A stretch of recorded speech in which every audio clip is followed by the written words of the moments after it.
Ya, bismillahirrahmanirrahim. Assalamualaikum warahmatullahi wabarakatuh. Pada video kali ini kita memasuki bab baru ya terkait dengan integral Riemann. Khususnya nanti pada subbab pertama kita mengenal terlebih dahulu ya integral Riemann itu apa, terus kemudian definisinya seperti apa. Coba untuk kita kenali dulu di video kali ini di subbab pertama di pembahasan integral Riemann.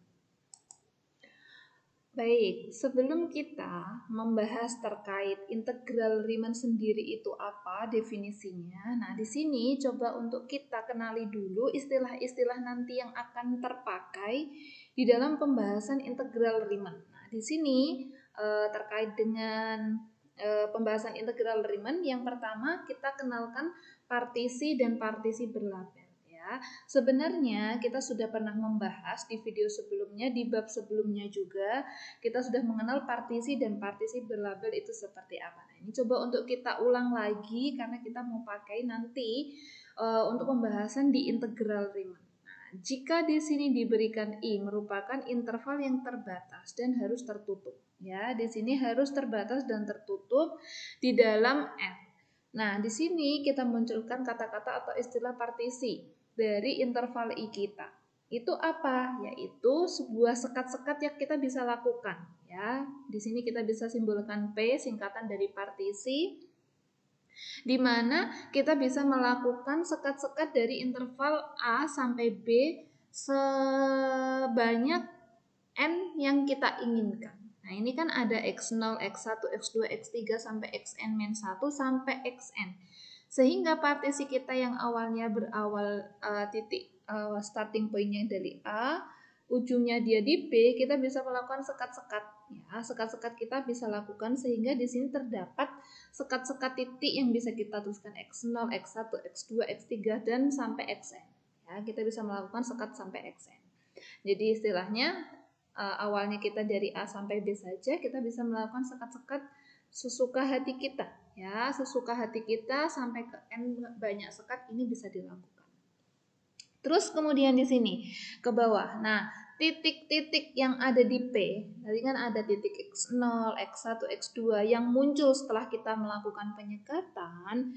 Nah, itu berarti dia membagi yang kita sebut interval kita A, B itu di dalam interval yang saling di sini ya, pembahasan sama seperti yang sebelumnya, non-overlapping subinterval. Jadi ketika kita sudah menyekat X0 di sini ada X1, ini ada X2, tidak mungkin kita bisa melakukan penyekatan X0, X1 tiba-tiba langsung X4. Ya, harus ada X2, harus ada X3. Yang di sini harus semua penyekatan ini termuat dan tidak terjadi tumpang tindih, artinya tidak ada yang bolong tumpang tindih ya. Jadi semuanya terwakili dalam sekat yang kita sebut I1, I2, I3, I4.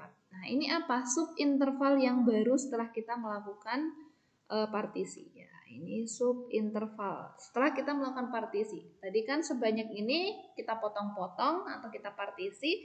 Setelah kita partisi otomatis kita memiliki interval yang baru lagi yang lebih kecil daripada A sampai B ini tadi. Nah, oleh sebab itu interval yang baru kita sebut nama I1, I2, I3 sebanyak IN yang ingin kita lakukan penyekatan dalam interval yang kita miliki. Ilustrasinya bisa dilihat seperti pada gambar yang sudah di bawah ini ya. A sama dengan di X0 awalnya di sini, terus kemudian akhirnya Xn di B. Nah, kita melakukan partisi-partisi. Terus kemudian, nah setelah kita melakukan partisi ada istilah P. Nah, notasi P ini berarti ya sebanyak titik-titik yang kita melakukan partisi itu tadi. Ya, 1 sampai N. Nah, di sini kita definisikan ya norma atau norm dari P. Ya, panjang dari yang partisi-partisi yang sudah kita lakukan, panjang P-nya itu berapa? Maksimum dari ya selisih antara subinterval yang kita miliki ya. X1 dikurang X0, X2 dikurang X1, nanti di sini ada X3 dikurang X2, begitu juga seterusnya. Ya, jadi di sini yang namanya norm P atau norma P atau panjang dari nilai mutlak P ini seberapa yang paling besar di antara Ini kan panjangnya tidak sama ya, panjangnya tidak sama. Jadi cari yang paling panjang karena di sini simbolnya max ya. Yang paling panjang jarak terbesar di antara subinterval yang sudah kita lakukan partisi di atas. Ya, ini definisi dari panjang norm P ini. Ya, harus maksimum dari subinterval yang sudah kita lakukan. Oke, setelah kita mengetahui ya, kalau kita punya suatu interval, kita lakukan partisi, terus di situ terdapat subpartisi dan panjang partisi itu seperti apa ya, panjang partisi itu seperti apa sudah didefinisikan. Nah, di sini kita mau melanjutkan lagi ya. Jika norm suatu partisi itu didefinisikan di atas itu merupakan yang paling panjang dari subinterval yang kita melakukan partisi tadi, dia yang paling panjang. Nah, di sini jelas ya, jelas bahwa partisi yang kita miliki jika memiliki norm yang sama, artinya panjangnya ya, sekat yang kita lakukan panjangnya ini sama, misalnya selisih 2. Satu titik dengan titik yang lainnya selisihnya 2, satu titik dengan titik yang lainnya selisihnya 2, satu titik dengan titik yang lainnya panjangnya 2. Nah, kalau seperti ini kan sesuai dengan rumusnya tadi maksimum dari semua ya selisih ya, berarti kan 2 sama berikutnya kan berarti kalau diselisihkan kan dia maksimumnya kan dia nilainya yang konstan, jadi hampir tidak ada dikatakan dia memiliki norma ya, atau di sini malah tegas disebutkan bahwa kalau memang tepat dia memang nilainya sama plek 100% konstan gitu, 2 semua, maka di sini bisa dikatakan partisi yang kita lakukan pada fungsi interval tadi itu merupakan fungsi kita itu fungsi yang tidak bernorma. Ya, fungsi yang tidak bernorma jika apa ya? Jika partisi yang kita lakukan di sini ya, partisi yang kita lakukan titik-titiknya itu memiliki panjang yang sama. Titik-titiknya memiliki panjang yang sama. Nah, dari sini kan ketahuan ya, maksimum kan selisih dari setelahnya dikurangi sebelumnya. Selisih setelahnya dikurangi sebelumnya. Ya, kalau sama terus berarti kan dia konstan. Ya, tidak lagi ada nilai maksimum di antara yang kita hitung ya sudah gitu, tidak ada. Jadi di sini kalau fungsi kita lakukan partisi pada interval dengan partisi intervalnya itu nilainya sama, maka normnya sama, maka fungsi kita itu dikatakan fungsi yang tidak bernorma. Nah, itu terkait dengan partisi yang kita lakukan, panjangnya, terus kriterianya fungsi yang tidak bernorma itu seperti apa. Nah, balik lagi kita pakai istilah yang sebelumnya sudah kita bahas. Kalau kita sudah melakukan partisi, nah selanjutnya di sini ada kata-kata label. Ya, kita labeli. Apa itu label? Yaitu T1, yaitu titik yang berada di antara ya partisi yang kita lakukan. Misalnya nih bisa dilihat gambarnya di sini ya, gambar di bawah sini. Nah, kita bisa menggabungkan kata-kata partisi dengan label atau partisi berlabel jika apa? Setelah kita melakukan nih interval yang kita lakukan sama dari A sampai B. Nah, kita lakukan partisi ya, X0, X1, X2, X3 dan seterusnya sampai Xn. Ya. Antara X0 dan X1 terdapat T1. Antara X1 dan X2 terdapat T2. Antara X2 dan X3 terdapat T3. Begitu juga seterusnya sampai Tn. Nah, Tn ini posisinya karena berada di tengah-tengah di antara partisi yang kita lakukan di interval subinterval baru yang kita lakukan, kita ambil satu saja titik dia sebagai label, maka partisi kita sudah bisa kita katakan dengan partisi, tapi di sini sudah termuat ada label TI. Ya, TI-nya juga berjalan. Tidak mungkin partisi yang kita lakukan X0 dan X1 dia memakai T-nya yang T2. Pasti dia harus T1 karena tidak mungkin kita intervalnya misalnya 1 sampai 3 gitu ya, partisi yang pertama. Tiba-tiba di sini muncul angka 4, tidak mungkin. Jadi dia harus di antara angka 1 dan 3, yaitu apa? 2 mungkin, 2,5, setengah, kan yang penting di antara 1 sampai 3. Jadi di sini pasangan antara subinterval kita dengan label kita, maka kita sebut sebagai partisi berlabel. Nah, istilah ini nanti akan terpakai di dalam pembahasan integral Riemann ya, khususnya tentang partisi berlabel. Kenapa kita lakukan ini pengenalan dulu atau mengingat dulu yang sudah kita pelajari di awal supaya nanti kita tinggal ya flashbacknya sudah dilakukan, kita tinggal melakukan evaluasi terkait integral Riemann secara lebih lanjut. Baik, setelah kita mengetahui istilah yang nantinya akan terpakai dalam pembahasan integral Riemann, nah ini mencoba untuk kita dahului dengan overview dulu ya terkait tentang integral Riemann seperti apa. Nah, kita pakai jika dot P itu merupakan partisi berlabel seperti yang dijelaskan di atas ya. Partisi berlabel ini kita pakai, maka kita definisikan integral Riemann itu ya, asal muasalnya itu berawal dari jumlahan Riemann ya, berasal dari jumlahan Riemann. Jadi bisa dikatakan di sini jumlahan Riemann dari sebuah fungsi. Fungsi apa? Fungsi dari AB ke R yang berkorespondensi terhadap ini tadi, partisi berlabel. Jadi bisa dikatakan apakah F ini ya, F ini dia kontinu? Tidak harus. Ya, karena di sini cuma meminta jumlahan Riemann saja. Fungsinya kita yang kita sudah evaluasi sebelumnya, kita sudah belajar tentang fungsi kontinu dan lain sebagainya ya. Coba untuk kita istilahnya kita batasin di kondisi di sini, dia tidak sejauh ini dia belum membutuhkan satu prasyarat kalau dia harus kontinu. Jadi di sini alasannya kenapa hanya jumlahan Riemann ini, dia hanya memakai jumlahan Riemann ini kita simbolkan dengan S, itu singkatan dari sum dari fungsi kita F yang berkorespondensi terhadap partisi berlabel P, itu ya dia cuma pakai sigma, belum pada konsep integral ya, belum pada konsep integral. Jadi awal muasalnya itu ketika kita memang punya fungsi ya, bisa dilihat langsung di bawah ini. Kalau kita punya fungsi misalnya berada di interval yang sudah kita miliki, intervalnya A di sini misalnya ya, di sini B. Nah, kita bisa melakukan partisi. Jadi manfaat dari partisi yang kita lakukan adalah kita memperkecil luasan yang akan kita mau cari ya. Hal ini akan mempermudah jika bentuk fungsinya kalau memang dia naik turun, meliuk-liuk, berkelok-kelok seperti itu, akan lebih mudah kalau kita mengevaluasi kecil-kecil. Nah, akurasinya juga akan lebih mendekati hasil yang errornya jauh lebih kecil ya. Jadi oleh sebab itu kita lakukan partisi. Nah, partisi ini yang sudah kita bahas di awal tadi, ini membantu pemahaman kita. Jadi jumlahan Riemann itu ya kita hanya menghitung secara kotak-kotakan yang berada di bawah kurva ini. Jadi ini ketika kita melakukan partisi sampai sini ya, X0 dan X1, maka ini luasan yang pertama. Ini luasan yang pertama. Jadi ini luasan yang pertama. Nah, ini luasan yang pertama. Terus kita lakukan X1 sampai X2.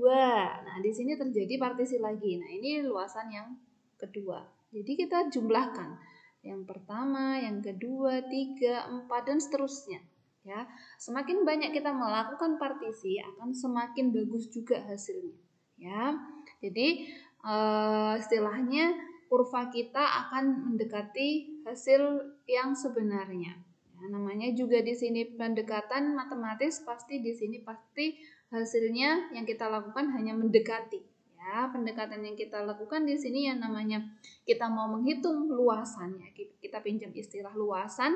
Luasan di bawah kurva ini tinggal kita menjumlahkan luasan 1, 2, 3 sampai sebanyak ini. Makanya di sini pakai sigma 1 sampai N dari FTI. Ya, FTI itu tingginya dia. Kalau di sini terdapat T1, maka tingginya ya difungsikan. Jadi FT1. Nah, ini kalau terdapat T2 ya difungsikan di sini jadi FT2. Nah, ini sebagai tingginya dia ya. Karena T1 berada di sumbu X, maka setelah difungsikan ini dia berada di sumbu Y sebagai tinggi. Ini posisinya sebagai tinggi. Yang namanya luas persegi panjang kan panjang kali lebar ya, panjang kali lebar. Nah, panjangnya apa? Ya ini ya, panjangnya X0 sama X1 diselisihkan. X yang setelahnya dikurangi dengan X yang sebelumnya. Ini sebagai panjang. Lebarnya ini sebagai tinggi. Ya, tinggi ini sebagai lebar. Jadi setelah kita mencari luasan satu saja, panjang kali lebar, ya alas kali tinggi, alas kali tinggi, alas kali tinggi, 1, 2, 3, 4, kita jumlahkan sampai ke N. Makanya di sini berjalannya sampai ke N. Ya. Nah, ini yang dimaksud dengan jumlahan Riemann. Ya, jumlahan Riemann.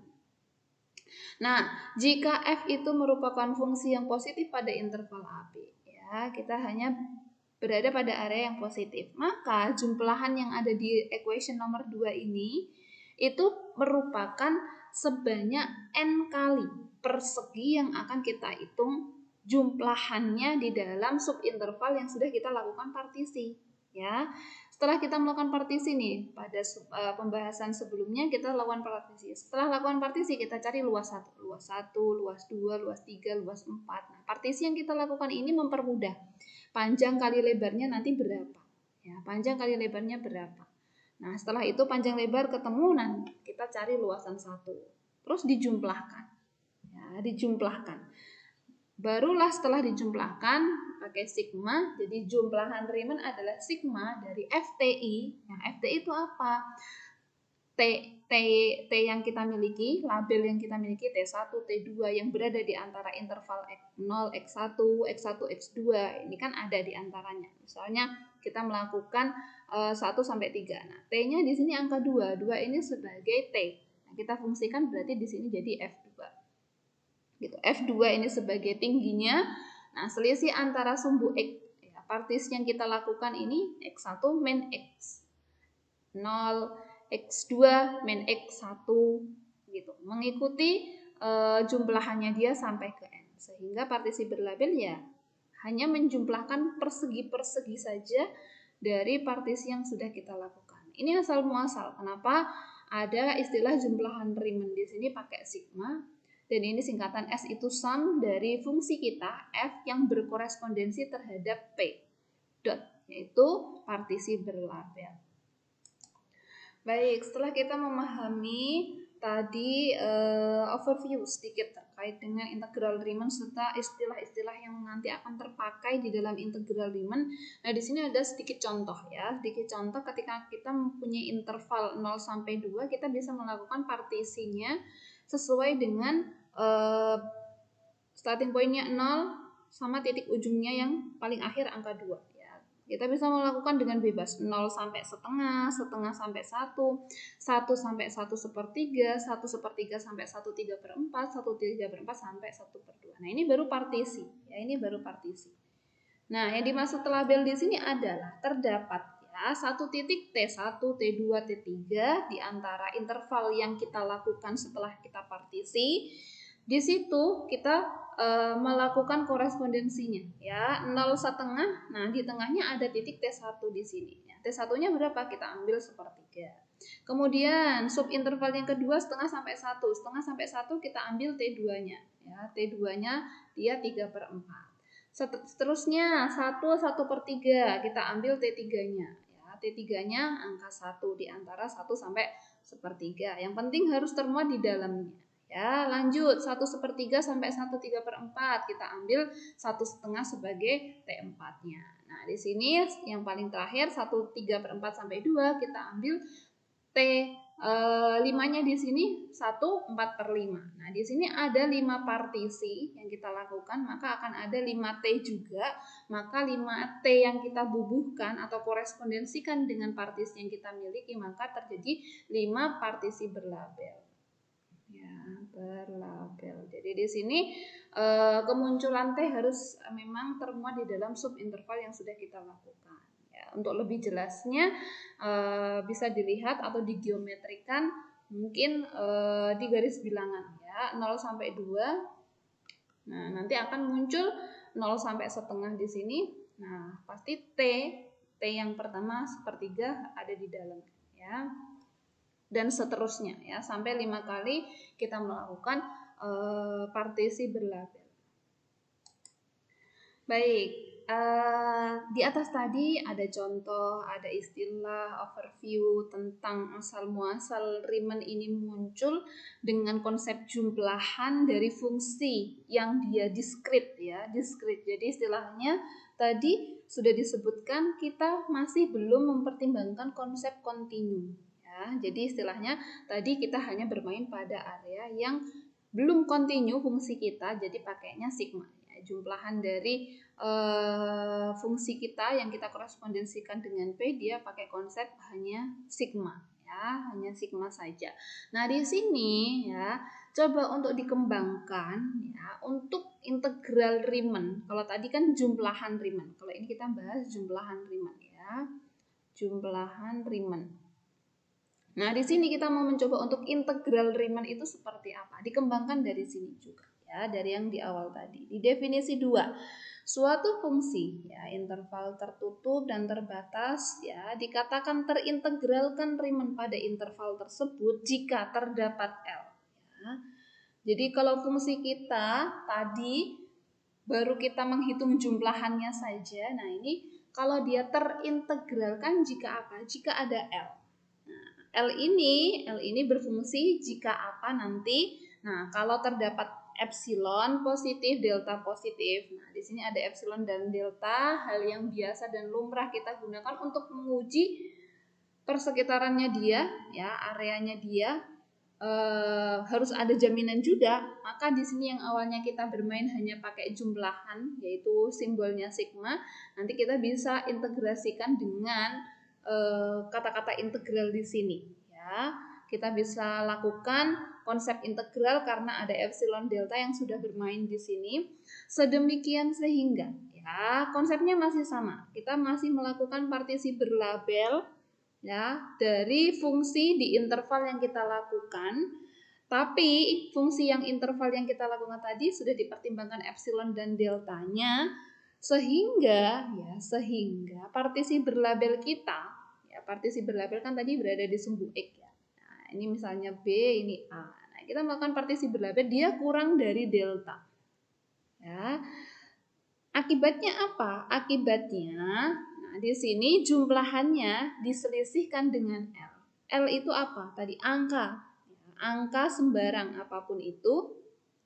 Ketika jumlahannya ini tadi yang sudah kita hitung di awal, kita selisihkan dengan angka L itu masih kurang dari epsilon. Nah, ini berada di sumbu Y pasti ya, berada di sumbu Y.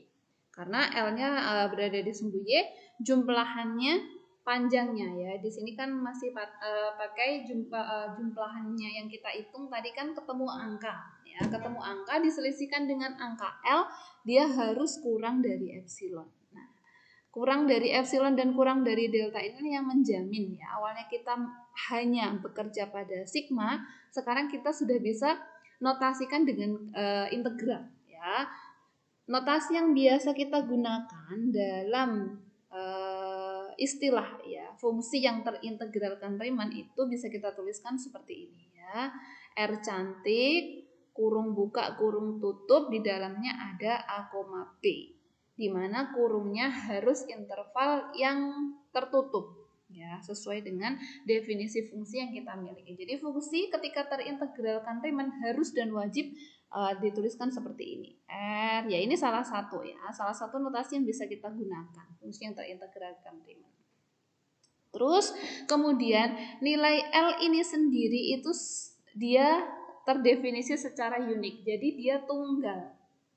Nah, mungkin secara gampangnya dulu mungkin sudah pernah menghitung, kalau kita ngitung integral mungkin nggak hasilnya 2 gitu. Mencari luasan, wah yang satu saya hitung luasannya 3, yang satu 3,5, tidak mungkin hal itu terjadi ya. Luasan itu pasti dia tunggal ya, luasan itu pasti dia tunggal, kecuali beda teknik dan pendekatan mungkin akan hasilnya akan berbeda ya. Tapi kalau di sini kita sudah bahas jumlahan dan integral Riemann, kacamata atau sudut pandang atau batasan-batasan atau cara step atau langkah yang kita gunakan ya ikut aturan yang diberikan oleh si Riemann ya, bukan di aturan integral yang lainnya, entah Lebesgue, Darboux dan lain sebagainya. Cuma di sini karena integral Riemann ya sudah. Yang kita bahas saat ini sampai seterusnya, sampai video ini habis, khusus untuk integral Riemann. Jadi nilai integral itu pasti nilainya tunggal ya. Jadi di sini L-nya yang diberikan tadi ya, jumlahannya tadi ketika kita selisihkan dengan L harus kurang dari epsilon. Untuk menotasikan ya, hasil integral ini bisa ditulis di sini. L sama dengan integral dari fungsi kita A sampai B F. A sampai B F. Tergantung nanti kalau fungsi kita fungsi yang bergerak terhadap variabel X ya sudah nanti ada Fx. Fungsi yang bergerak terhadap variabelnya misalnya variabel U ya sudah di sini Fu du. Ya, kita juga bisa melakukan teknik-teknik pengintegralan juga nanti teman-teman bisa memasukkan yang dulu pernah belajar di SMA FUDU. Cuman di sini kita belajar konsep ya. Jadi variabel X di sini bisa berubah dan berganti tergantung soalnya dia soal fungsi kita dia berjalan terhadap variabel apa U, X, D atau yang lain sebagainya ya. W yang penting jangan sampai ambigu. Di sini ada D masa DD gitu aja.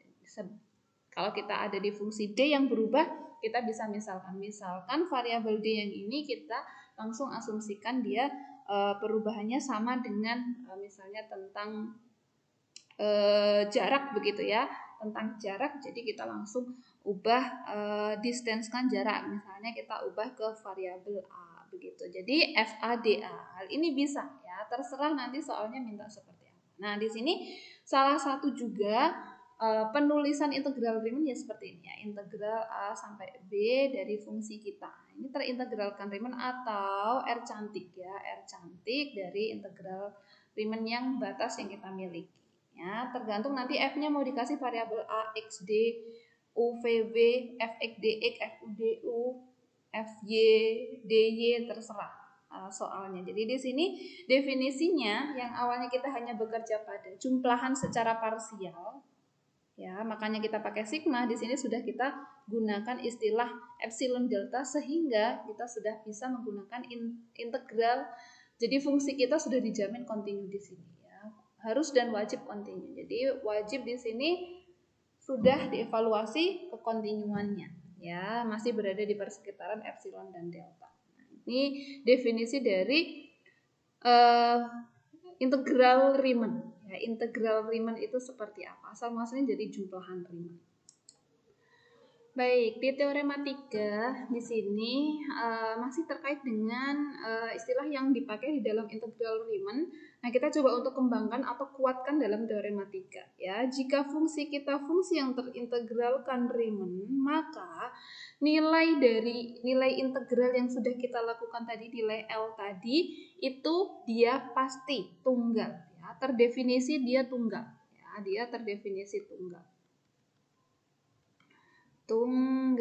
Jadi di sini tidak mungkin ada nilai LL yang lain ketika di sini sudah ada kita sebut L ya. Jadi di sini uniquely determined, jadi dia terdefinisi secara tunggal. Tidak mungkin ada duanya. Nah, buktinya di sini asumsikan bahwa ada L aksen dan L double aksen.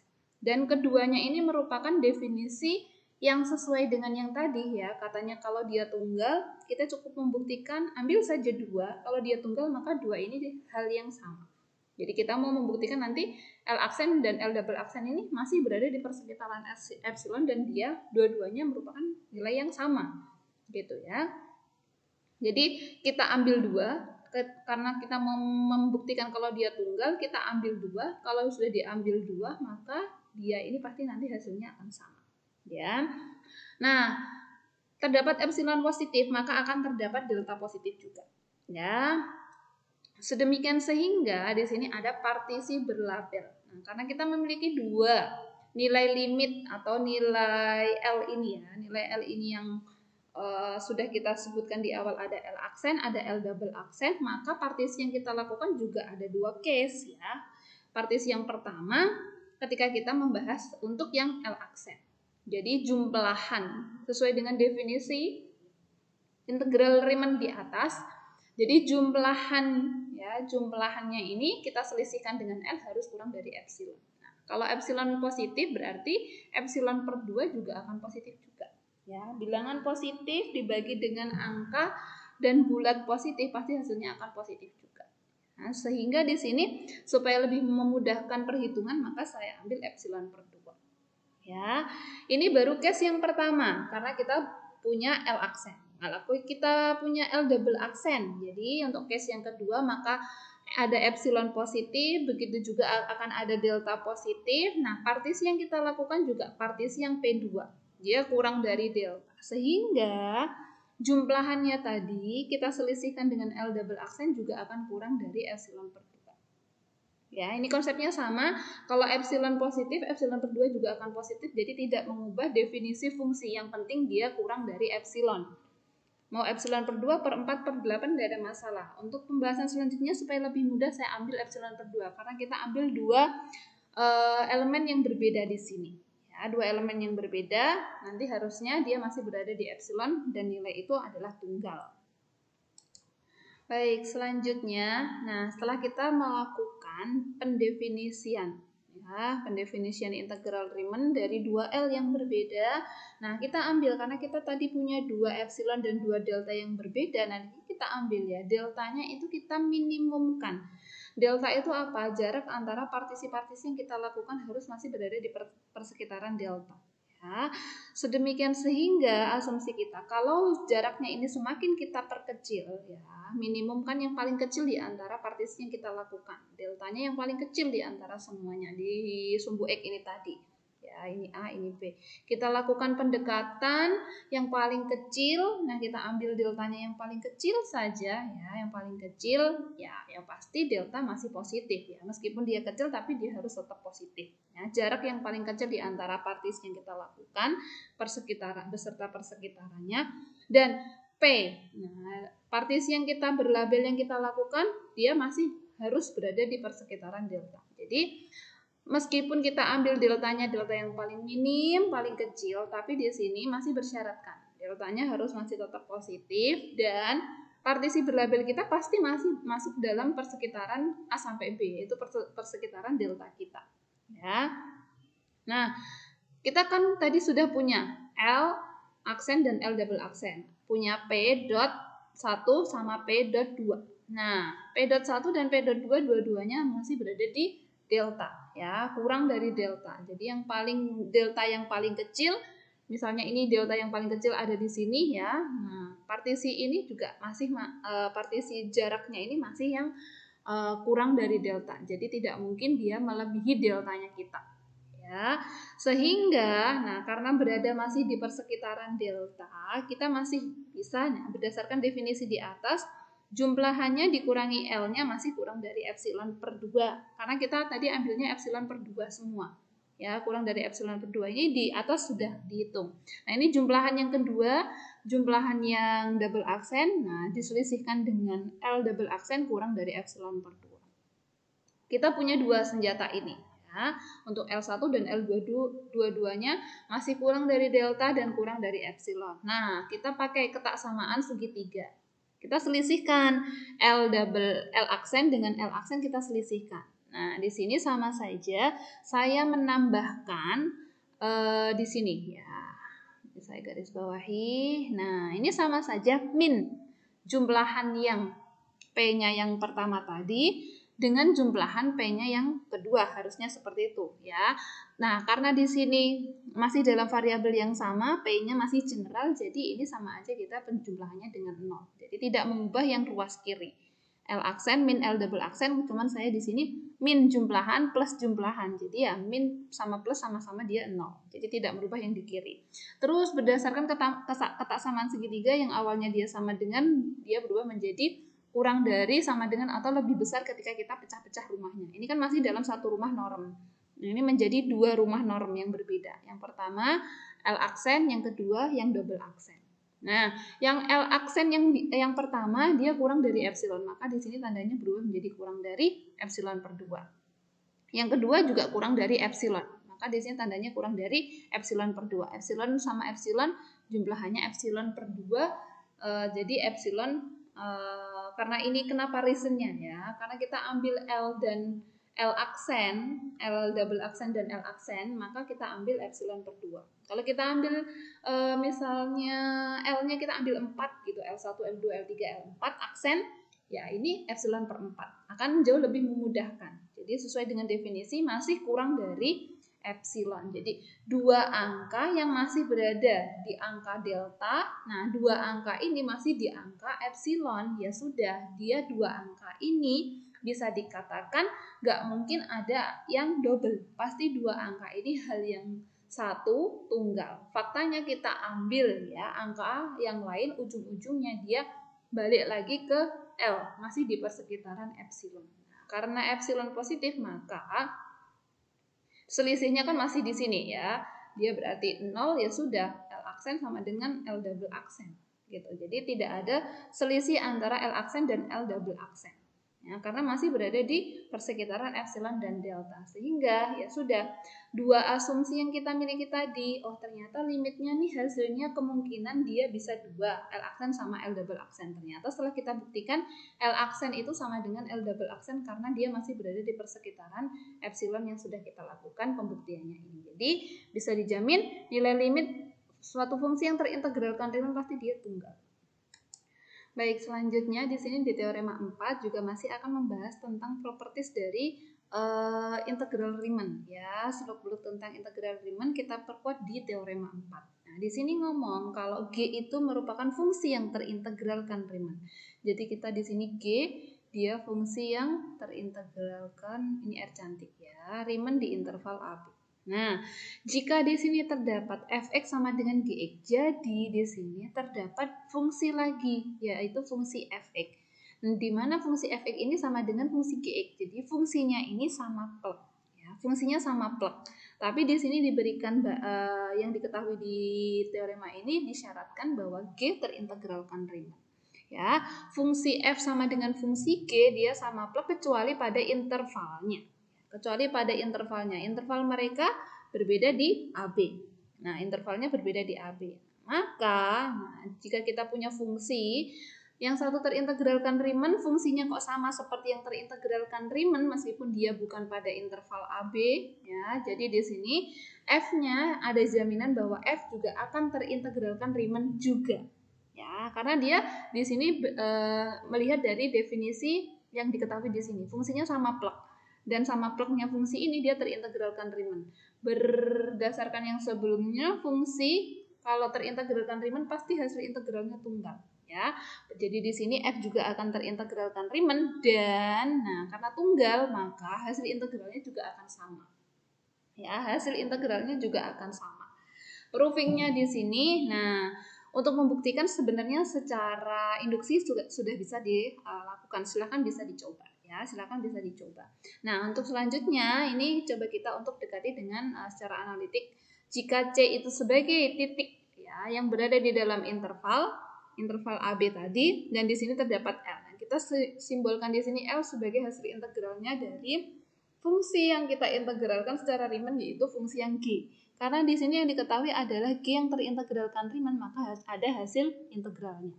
Jadi pola berpikirnya yang pertama kali wajib kita tahu kalau fungsi terintegralkan Riemann pasti nanti dia yang ada hasil integralnya. Ya. Jangan sampai kebalik. Jadi kalau fungsi kita ada hasil integralnya, apakah dia terintegralkan Riemann? Belum tentu. Ya, belum tentu. Tapi kalau fungsi yang terintegralkan Riemann, pasti dia ada hasil ini integralnya. L-nya ini ada. Tapi kalau sudah ketemu ngitung integral ada L-nya, belum tentu dia terintegralkan Riemann ya. Jadi karena di sini terintegralkan Riemann maka L ini ada. Asumsikan bahwa fx sama dengan gx ya, karena sudah diketahui di soal fx sama dengan gx untuk setiap x tidak sama dengan z. Ini kan bebas ya, f-nya tadi masih belum dibatasi oleh interval apapun. Untuk sembarang partisi berlabel, di sini ada p dot dari jumlahannya ini, yang pertama yang F dan yang jumlahan yang kedua yang G itu identik ya, dia identik. Kenapa? Fungsinya karena fungsinya sama. Jadi hampir identik, bukan sama persis ya, bukan sama persis. Jadi kita melakukan partisinya juga identik dari partisi jumlahan partisi yang kita lakukan antara fungsi F dan fungsi G. Ya, antara fungsi f dan fungsi g. Jadi di sini terdapat c di dalam partisi berlabel kita di mana c ya xi sama dengan xi-1 ya, sebagai titik ujungnya dia, sebagai titik ujung dari interval yang sudah kita miliki di atas. Nah, kemudian setelah kita tadi sudah mengevaluasi ya, ada fungsi f, ada fungsi g, terus kemudian dia partisinya seperti apa, terus kemudian jumlahannya seperti apa, sudah kita evaluasi di atas. Nah, dari yang kita peroleh di atas, kita mau mencoba ini menselisihkan jarak antara f dan g itu seperti apa. Ya, selama masih di persekitaran epsilon, maka f dan g sama seperti tadi, dua limit yang berbeda, maka dia ujung-ujungnya sama, maka dia hasilnya akan sama dengan, maka dia kurang dari epsilon, bisa dikatakan limitnya tunggal. Ini juga ya, karena kita memiliki dua fungsi yang sama, apakah nanti dia hasil integralnya sama apa enggak dengan kondisi yang dimiliki f-nya yang dia masih belum tahu ya, yang diketahui hanya g-nya saja ya. Selanjutnya di sini ya, karena di sini selisih antara f dan g, jadi jumlahannya di sini karena S itu adalah definisi di atas adalah jumlahan dari luas persegi partisi yang kita lakukan, maka fx dikurangi gx. Nah, tadi titik ujungnya sudah di atas, sudah disebutkan ujung yang xi, di sini ada xi min 1. Nah, tengah-tengahnya tadi di sini ada di dalam C-nya.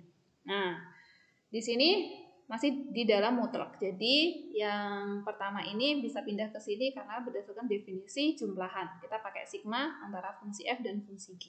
Terus kemudian dia pasti di sini akan kurang dari sama dengan ya, karena di sini dua fungsi ini dua-duanya sama nanti ketika dia memang adanya di titik C ya. Titik C ini sebagai titik yang sudah di awal tadi kita sebutkan, dia akan pendefinisiannya akan di C sendiri ya. Maka di sini ada GC, ada FC. Nah, ini dua kali dari norm partisi berlabel yang sudah kita lakukan karena di dua fungsi. Jadi bisa dikatakan di sini kita mau mengeluarkan, makanya tandanya harus lebih besar dan beda rumah ya, berdasarkan kotak samaan segitiga. Kalau yang satu rumah pindah rumah, maka dia harus lebih besar yang pisah-pisah rumahnya. Selanjutnya diberikan epsilon positif, maka akan ada delta positif juga, di mana deltanya dia harus kurang dari nilai epsilon ini ya, 4 kali FC plus GC. Kenapa? Karena di sini 2 kali GC FC masih dikalikan dengan norm partisi berlabelnya ya, makanya deltanya harus kurang dari epsilon per ini ya, yang membatasi dia supaya tidak di luar dari pembahasan yang sama-sama di C ini tadi. Nah, delta 2-nya juga positif, partisi berlabelnya yang kedua harus kurang dari delta 2, ya sudah pasti ya, harus berada di persekitaran delta 2, sehingga jumlahannya ini tadi ketika kita selisihkan dengan L-nya maka kurang dari epsilon per 2. Ingat, kenapa epsilon per 2 yang penting? Harusnya epsilon. Karena di sini saya punya dua fungsi f dan g yang berbeda, maka akan lebih mudah nanti jadi epsilon per 2 ya. Nah, deltanya itu kita minimkan antara delta 1 dan delta 2. Jadi karena di sini ada dua delta ya, delta 1, ada delta 2. Nah, kita paling kecilkan di antara delta 1 dan delta 2 ya. Semakin kecil kita dekatkan menuju 0, sehingga semakin kecil jaraknya maka akan semakin bagus juga hasilnya ya. Nah, setelah terpilih delta yang paling kecil, maka norm P-nya itu pasti kurang dari delta ya. Maka sehingga diperoleh, nah ini baru dimasukkan ya. Karena kita hanya berpegangan dari G, jadi fungsi f-nya yang baru akan kita mau evaluasi, maka di sini jumlahan dari f dikurangi L itu kurang dari sama dengan jumlahan f min. Ya, di sini sebenarnya sama ya, kita pakai ketak samaan segitiga. Jadi di sini ketak samaan segitiga. Jadi saya singkat saja, langsung ketemu sini. Sebenarnya kita menambahkan di sini ini ya, menambahkan min jumlahan di G ditambah jumlahan di G. Jadi ini kan sama dengan 0. Sama seperti step yang sebelumnya. Jadi ruas kiri sama dengan ini masih ada dalam satu rumah. Jadi masih ada dalam satu rumah, yang ini min itu ditambah ini min L gitu ya. Jumlahan F jumlahan F. Nah, di sini terus dikurangi jumlahan G ditambah jumlahan G dikurangi L. Jadi di sini penambahan min jumlahan G ditambah jumlahan G sama dengan 0, jadi sama saja. Nah, berdasarkan kesamaan segitiga yang awalnya satu rumah diubah ke beda rumah, maka dia akan berubah tanda menjadi kurang dari sama dengan, ya, lebih besar yang beda rumah. Ya, lebih besar yang beda rumah. Yang beda rumah F, jumlahan F dikurangi jumlahan G, ya, terus kemudian ditambah norm jumlahan G dikurangi L. Ingat, di sini jumlahan F dikurangi jumlahan G, dia masih kurang dari epsilon di sini. Ya, masih kurang dari epsilon. Kurang dari epsilon di sini. Terus kemudian jumlahan G diselisihkan dengan L. Jumlahan G diselisihkan dengan L di sini. Nah, kurang dari epsilon. Karena kita sudah ambil epsilon per 2, maka di sini tidak epsilon lagi. Jadi epsilon per 2 ditambah epsilon per 2. Jadinya epsilon saja. Nah, dari sini terlihat bahwa kalau kita punya fungsi sudah dijamin, ya, fungsi G-nya di awal tadi dia terintegralkan Riemann gitu. Nah, fungsi ini kalau sudah terintegralkan Riemann, nah fungsi F ini fungsi yang identik sama. Tapi bedanya pada interval, ternyata F-nya juga akan terintegralkan Riemann juga, dan hasil integralnya juga akan sama-sama di F. Nah, faktanya di sini masih berada di epsilon, maka fungsi yang kita miliki tadi, L yang belum jelas, dia terintegralkan Riemann apa enggak, karena fungsinya identik dengan G, maka dia terintegralkan Riemann dengan hasil integral, karena fungsi itu hasil integralnya itu tunggal, maka hasil integralnya juga akan sama seperti yang dimiliki oleh G. Selanjutnya pada teorema ini 5, kita lanjutkan dengan beberapa sifat-sifat yang dimiliki oleh integral Riemann. Ya, di sini yang sifat yang pertama, kalau dia ada fungsi f dan g itu terintegralkan Riemann, maka kita bisa melakukan operasi. Nah, k ini sembarang bilangan real berupa konstanta. Nah, maka fungsi kf itu juga akan terintegralkan Riemann. Padahal di awal di sini sudah ada jaminan bahwa f-nya saja yang terintegralkan Riemann. Ya, tapi di sini ketika f-nya dikalikan dengan konstanta, maka integral Riemann yang kita lakukan, k dikalikan f dari integral ini, k-nya ini bisa dilakukan operasi di luar pengintegralan, sehingga hasilnya ini akan sama. Ya, hasilnya ini akan sama sehingga bisa disimpulkan, ya, kalau kita punya fungsi dikalikan dengan konstanta, nanti hasilnya sama enggak? Ya, fungsi kita ketika kita kalikan dengan konstanta baru diintegralkan, atau mau diintegralkan fungsinya baru nanti hasil integralnya kita kalikan dengan konstanta. Hasilnya sama.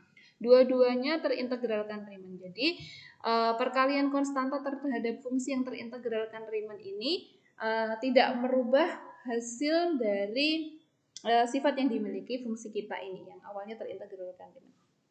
Selanjutnya, yang kedua, kalau di sini terdapat dua buah fungsi f dan g terintegralkan Riemann, maka penjumlahan dari fungsi kita itu juga akan terintegralkan Riemann. Mau diselesaikan, dijumlahkan dulu baru diintegralkan Riemann, atau diintegralkan Riemann secara masing-masing, nanti hasilnya akan sama. Ya, jadi operasi penjumlahan ternyata tidak merubah definisi integral suatu fungsi terintegralkan Riemann. Tapi syaratnya di sini fungsi f dan fungsi g wajib harus dua-duanya terintegralkan Riemann semua. Ya.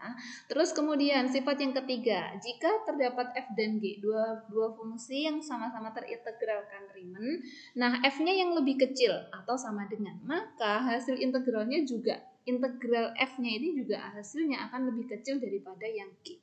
Ya, hasilnya akan lebih kecil sama dengan. Ini 3 properties atau sifat ketika kita punya fungsi terintegralkan Riemann. Nah, kita operasikan. Apakah nanti akan sama masih terintegralkan Riemann apa enggak? Nah, syaratnya harus terpenuhi. Ternyata dia masih terintegralkan Riemann dengan sifat dan syarat yang dimiliki. Untuk proving atau pembuktiannya di sini diberikan epsilon positif, ya, dengan menggunakan argumen yang dibuktikan pada teorema 3, ya, ketunggalan suatu fungsi, ya, sama aja dengan ketunggalan suatu fungsi kita. Ketika dihitung integralnya hasilnya pasti tunggal, maka di sini akan terdapat delta positif juga. Sedemikian sehingga terdapat partisi P-nya yang sudah kita jelaskan di awal akan berlaku juga di interval yang kita miliki. Nah, partisi yang kita lakukan juga kurang dari delta. Nah, sehingga di sini kan karena kita punya Dua fungsi ya tadi ya, yang F dan yang G. Nah, dua-duanya F dan G itu terintegralkan Riemann, maka ada epsilon, ada delta, partisinya sudah kita lakukan. Nah, apa yang terjadi? Jumlahannya dikurangi L. Ini kan L, hasil integral itu kan L. Itu harus kurang dari epsilon. Nah, karena kita punya dua fungsi, maka epsilon bertilta. Sama, karena epsilon positif, maka epsilon per 2 pun dia juga akan positif juga. Ini per 2 ya. Terus kemudian yang fungsi G ya, sama. Karena fungsi G juga terintegralkan Riemann, maka di sini jumlahannya ini ketika kita selisihkan normnya dikurangkan dengan L, dia juga pasti akan kurang dari epsilon. Karena epsilon positif, epsilon per 2 juga akan positif juga. Jadi tidak mengubah definisi yang di awal. Ya, ini yang diketahui di soal. Ya, yang diketahui di soal dua fungsi yang sama-sama saling terintegralkan Riemann. Nah, karena pembuktian A dan B itu cukup mudah dan cukup simpel, nanti bisa dievaluasi tersendiri di luar video ini sebagai latihan dan evaluasi. Namun di sini coba untuk yang agak sedikit lebih berpikir ya, untuk yang pembuktian C coba untuk kita buktikan bersama-sama di sini ya, untuk yang AB untuk latihan. Nah, yang C tadi kalau fungsi F dan G, F-nya yang lebih kecil. F-nya yang lebih kecil. Jadi F-nya yang kurang dari sama dengan G, maka nanti hasil integralnya juga integral F harus kurang dari sama dengan integral G. Gitu. Nah, di sini berarti yang kita miliki di sini ya integral F min epsilon per 2. Karena tadi kita miliki ini ya, kita miliki ini yang diketahui di soal.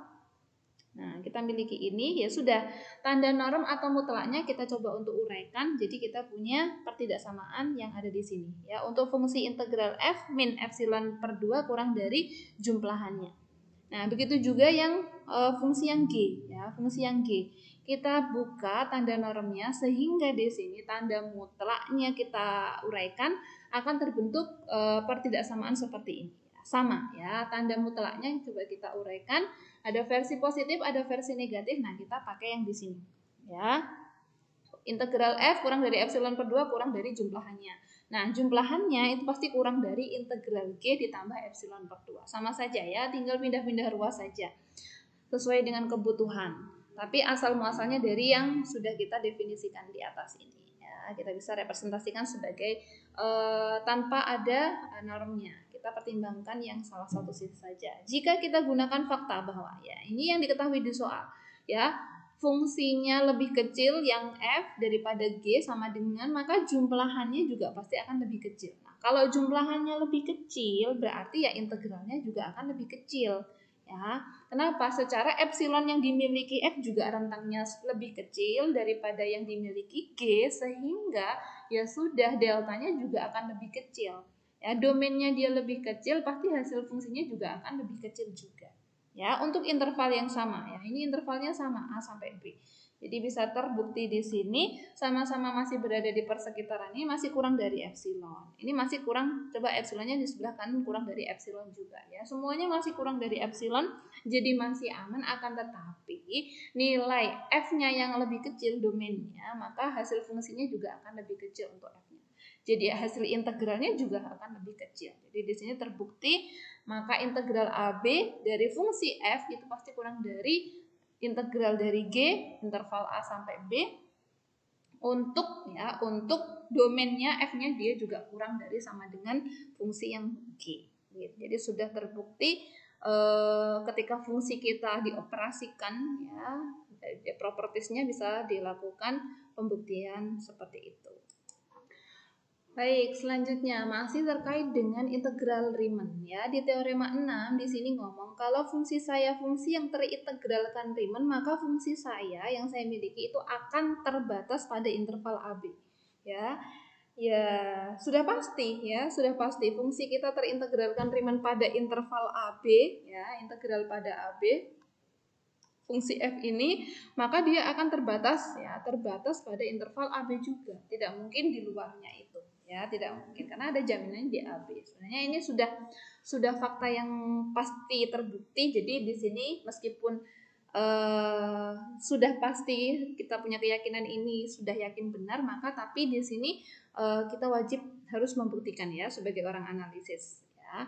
Buktinya asumsikan bahwa f itu fungsi yang tak terbatas. Berarti bisa dilihat di sini pembuktian yang akan kita gunakan adalah kontradiksi nanti ya. Pembuktian yang kontradiktif pada interval AB ya, integral yang kita mainkan kan hanya di interval AB, maka fungsinya tidak terbatas pada interval AB yang untuk integral ini ya. Jadi ini pembuktian yang kita membuktikan terbatas tapi kita asumsikan dia tidak terbatas. Maka terdapat delta positif sedemikian sehingga kita bisa melakukan partisi-partisi ya. Partisi itu kita punya label TT itu tadi. Nah, dari interval AB.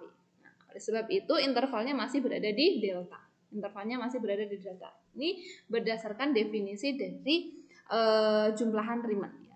Jumlahan dari Riemann ini akan terdapat delta, akan terdapat epsilon. Terus kemudian di sini sudah main delta epsilon, maka di sini ada integral Riemann ya, ada. Terus kemudian nah jumlahannya ini ya, jumlahannya dikurangi dengan L kurang dari harusnya epsilon. Karena di sini mintanya epsilon positif, kita ambil angka yang paling dekat dan paling mudah dan paling simpel. Itu kita ambil angka epsilonnya sama dengan 1 ya. Sah-sah saja kita mau ambil 2, 5, 1000, 1 juta juga nggak ada masalah. Cuman yang paling simpel dan yang paling dekat, yang paling mudah ya angka 1 kita ambil epsilonnya 1. Yang penting tidak menyalahi bahwa epsilon harus positif. Ya, di sini kita ambil 1. Akibatnya berarti ya kita tinggal dipindahkan ruas saja ya, keluar tanda mutlak dari L-nya ini. L-nya keluar tanda mutlak. Jadilah jumlahannya di sini harus kurang dari mutlak L ditambah 1. Ya, sebenarnya tambah epsilon. Karena epsilonnya sudah kita ambil case-nya angka 1 ya sudah kita masukkan saja. Nah, selanjutnya, nah misalkan di sini terdapat Q lagi. Q-nya ini apa? Partisi lagi ya. Partisi dari AB di mana Q-nya masih berada di delta. Nah, karena mutlak F-nya itu tidak terbatas seperti asumsi yang kita lakukan di sini ya. Asumsi yang kita lakukan kan F-nya tidak terbatas. Maka terdapat paling sedikit satu subinterval dalam Q ya, sebut saja X-1 ini ya. XK di mana F-nya tidak terbatas. Jika F-nya terbatas, maka setiap subintervalnya itu berada di dalam interval ini ya. Maka terbatas pula pada AB. Nah, karena dia tidak terbatas, maka ya tidak ada yang membatasi intervalnya kita ya. Karena tidak ada yang membatasi, maka di sini diambil adalah maksimum dari M1, M2, M3, M4. Ya, jadi interval yang kita lakukan karena tidak terbatas ya terserah M1, M2, M3. Karena terbatas maka dia berada di antara A sampai B saja. Karena tidak terbatas ya ada yang paling maksimum di antara M1, M2, M3, M4. Ya, asumsi yang kita miliki saat ini. Terus kemudian selanjutnya akan diambil labelnya Q ya. Di antara Q kan tadi ada partisi yang tak terbatas tadi. Nah, diambil T-nya ya, T-nya terserah ya nilai yang berada di dalam subinterval tadi di mana T-nya berada di dalam subintervalnya tadi. Sehingga fungsi ini kan luasan ya, FTK dikalikan dengan ini min ini kan lebar dikalikan tinggi ya, lebar dikalikan tinggi ini luasan ya, ini luasan persegi panjang yang sudah kita lakukan partisi tadi ya, partisi tadi kita lakukan luasan. Nah, luasannya dia lebih besar dari L plus 1 ditambah ya ini tadi ya, karena di sini dia fungsinya lebih besar ya, fungsinya dia lebih besar. Nah, di sini kita tambah dengan definisi yang di atas tadi, L plus mutlak L plus 1 ini kita tambah dengan luasannya yang tadi ini ya, FTI XI min 1 ya. Jadi yang kita miliki di sini untuk mengevaluasi norm atau tanda mutlaknya di sini, luasannya yang di sini dia pasti lebih besar. Kenapa? Karena di sini masih dalam satu FTK ya, yang dia tak hingga ini tadi. Nah, FTK di sini kan yang tak hingga, dia berada di Q-nya tadi ya. Q-nya yang tak hingga ini tadi, nah dia yang tak hingga, nggak ada batasannya. dia lebih besar daripada yang di sini, ada batasannya. Ya, ini kan terbatas. TI, XI, XI-1 kan tadi terbatas pada AB. Ya, cuman di sini kita yang nggak terbatas, kita ambil Q yang tak terbatas, maka dia di sini FTK-nya pasti akan lebih besar. Nah, kita pakai ketaksamaan segitiga. Ya, bentuknya di sini berada di Unreal 1, ya, Unreal 1 sifat kelengkapan aljabar, ya, bilangan real. Nah, kita bisa pakai. Kalau ada mutlak A plus B, itu pasti lebih besar sama dengan mutlak A min mutlak B. Ya, jadi kita bisa melakukan ini, ya, dia lebih besar dari FTK ini tadi, ya, karena jumlahan F ini yang paling besar dikurangi dengan, nah ini, ya.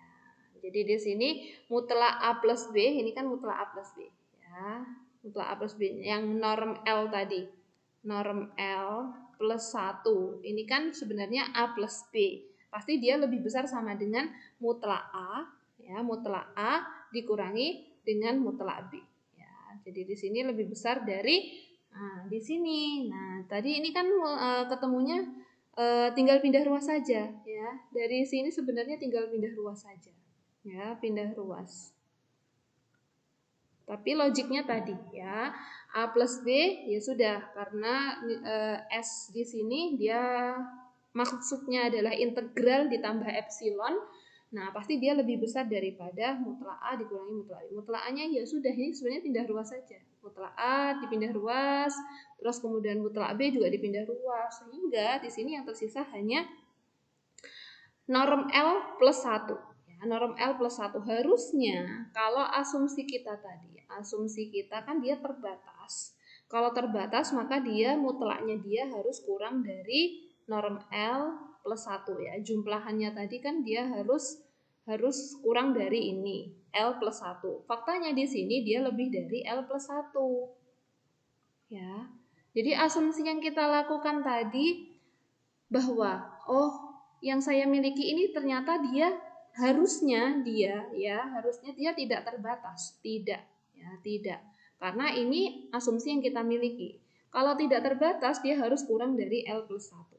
Ya, harus kurang dari L plus 1. Faktanya berdasarkan teorema dari integral Riemann, di sini faktanya dia lebih dari L plus 1. Jadi asumsi yang kita lakukan ini salah. Ya, karena hasilnya dia lebih dari L plus 1. Ya, L plus epsilon. Nah, karena dia lebih dari L plus epsilon, maka asumsi yang kita lakukan kalau dia tidak terbatas ini salah. Yang benar adalah dia terbatas. Ya, jadi untuk membuktikan kontradiktif, kalau mau membuktikan ini salah, ambil pembuktian yang benar itu dia tidak terbukti.